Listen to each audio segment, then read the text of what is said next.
ये video aspirant students और job seekers के लिए बहुत ज़रूरी है। अगर आप रेलवे, बैंकिंग या एसएससी की प्रिपरेशन कर रहे हैं, तो ये वीडियो पूरा ज़रूर देखें।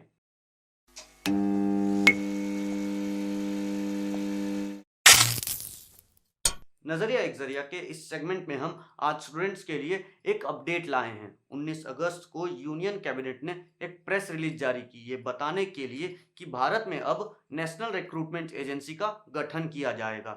ये एजेंसी मोस्टली हर सरकारी नौकरी के लिए टेस्ट निकालेगी, जो कि एक कॉमन एलिजिबिलिटी टेस्ट यानी कि सीईटी होगा। कितने स्टूडेंट्स का तो सर अभी भारी हो गया होगा कि इतने एग्जाम्स कम थे कि एक और एग्जाम देना पड़ेगा। जी समझ सकते हैं आपकी समस्या को। एग्जाम्पल ले लीजिए तो आईबीपीएस आरआरबी का जो मेंस एग्जाम का डेट है वो अक्टूबर में एसएससी के एग्जाम के साथ क्लैश कर सकता है। अब जिसने ये 800-900 रुपए का फॉर्म भरा था वो तो गया।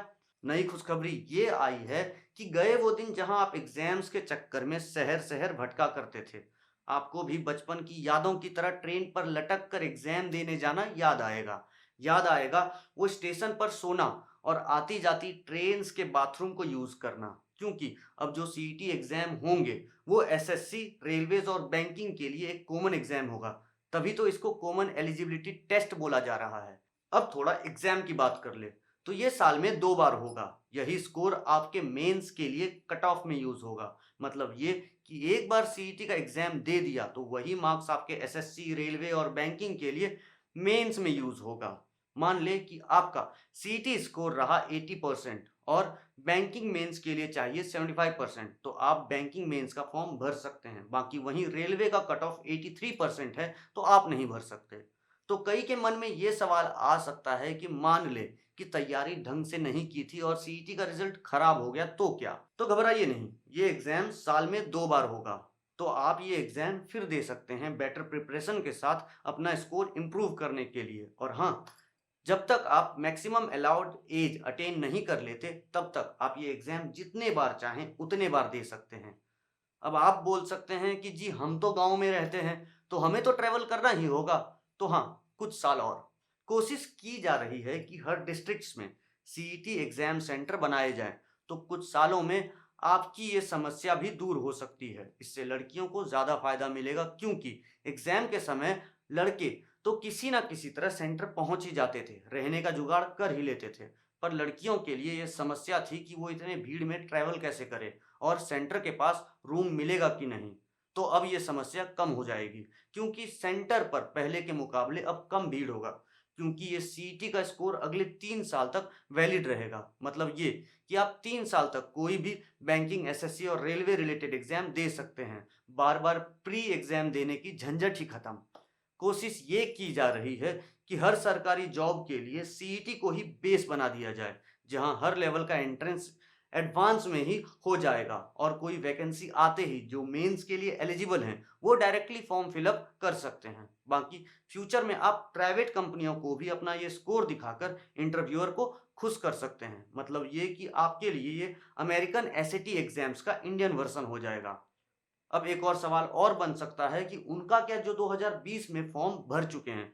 तो जी आपको टेंशन नहीं लेना है, आप आराम से एग्जाम दें, क्योंकि आपका वही सिलेबस और एग्जाम पैटर्न होगा। ये सीईटी एग्जाम 2021 से ही चालू होंगे और ये एग्जाम मल्टीपल इंडियन लैंग्वेज में लिए जाएंगे। अब मेरे नज़रिए से सरकार की तरफ से ये स्टूडेंट्स और जॉब सीकर्स के लिए एक बड़ी राहत है, जहां स्टूडेंट्स का बार बार एग्जाम देने का, ट्रैवलिंग का और लॉजिंग का खर्च बचेगा। वहीं सरकार के लिए भी ये एग्जाम कंडक्ट कराना थोड़ा सस्ता और आसान हो जाएगा। बाकी सिलेबस की बात तो अभी नहीं की गई है, ये तो सिलेबस रिलीज होने के बाद या कोई नोटिफिकेशन आने के बाद ही पता चलेगा। पर जहां तक हम अनुमान लगा पा रहे हैं तो ये मिक्स सिलेबस होगा। नॉर्मली रेलवेज और एसएससी का सिलेबस बहुत हद तक मिलता जुलता है और बैंकिंग का सिलेबस थोड़ा अलग होता है। तो ये सीईटी इन तीनों एग्जाम के सिलेबस को मिलाकर ही बनना चाहिए। बाकी यहाँ ट्रांसपेरेंसी की बात की गई है तो जी हम थोड़ा यहाँ डाउट कर रहे हैं, क्योंकि अब सरकारी काम और ट्रांसपेरेंसी एक आयरनी की तरह हो चले हैं। पर भरोसा दिलाया जा रहा है कि एग्जाम और जॉब पाने के बीच के समय को कम कर दिया जाएगा। जहां एसएससी के प्री से जॉब मिलने तक का समय 3 साल के लगभग लगता था और बैंकिंग में 1 साल का, तो सरकार के हिसाब से ये समय बहुत कम हो जाएगा। पर फिर इसकी पुष्टि आने वाले समय में ही होगी। खैर जो भी हो, स्टूडेंट्स और जॉब सीकर्स की हालत आज से बदतर तो नहीं होनी चाहिए। जी आज के वीडियो में इतना ही। हमारी बातों से अगर आप सहमत हैं तो हमारे चैनल नज़रिया एक ज़रिया को सब्सक्राइब करें।